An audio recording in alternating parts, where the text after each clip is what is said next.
పెళ్ళంటే నూరేళ్ల పంట. ఒకసారి వివాహం అయిన తర్వాత ఒకరికొకరు తోడుగా జీవితాంతం ఉండాలని ప్రమాణం చేయిస్తారు. కష్టసుఖాలు అన్నింట్లో అండగా ఉండాలని ప్రమాణం చేయిస్తారు. అయితే కొందరు మాత్రం పెళ్ళైన కొద్ది రోజులకే విడిపోతుంటే, ఇంకొందరు మాత్రం అదే మ్యారేజ్ ను బిజినెస్ గా మార్చుకుంటున్నారు. కట్నం కోసం కొందరు, మోసం చేసి ఆస్తులు కొట్టేయాలని కొందరు, ఇలా రకరకాలుగా మోసాలకు పాల్పడుతున్నారు.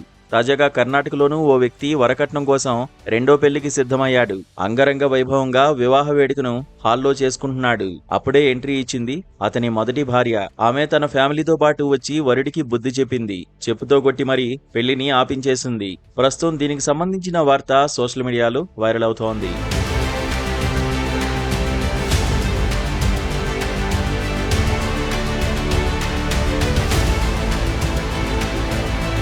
ప్రస్తుతం పెళ్లికి వధువు దొరకడం లేదని చాలా మంది అబ్బాయిలు బోరుమంటున్నారు. కొందరైతే ఎదురు కట్నం ఇచ్చి మరీ వివాహాలు చేసుకుంటున్న పరిస్థితులు ఉన్నాయి.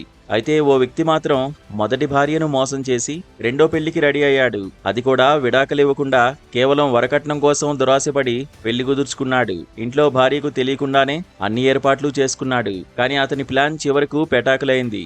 ఎలాగోలా భర్త పెళ్లి చేసుకుంటున్న విషయం భార్యకు తెలిసింది. దాంతో రెండో పెళ్లి కొడుక్కి బుద్ధి చెప్పేందుకు తల్లిదండ్రులు, బంధువులు అందరినీ తీసుకుని పెళ్లి మండపానికి వచ్చింది.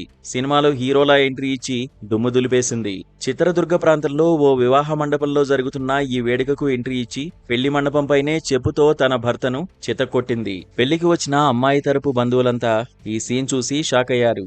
ఇక ఆమె మొదటి భార్య అని, రెండో పెళ్లికి కట్నం కోసం రెడీ అయ్యాడని తెలుసుకుని వారు 4 తగిలించారు. వరుడితో పాటు అతని తల్లిదండ్రులకు తగిన బుద్ధి చెప్పారు. ప్రస్తుతం దీనికి సంబంధించిన వీడియో నెట్టింట వైరల్ అవుతోంది. సోషల్ మీడియా యూజర్లు రకరకాలుగా కామెంట్స్ చేస్తున్నారు.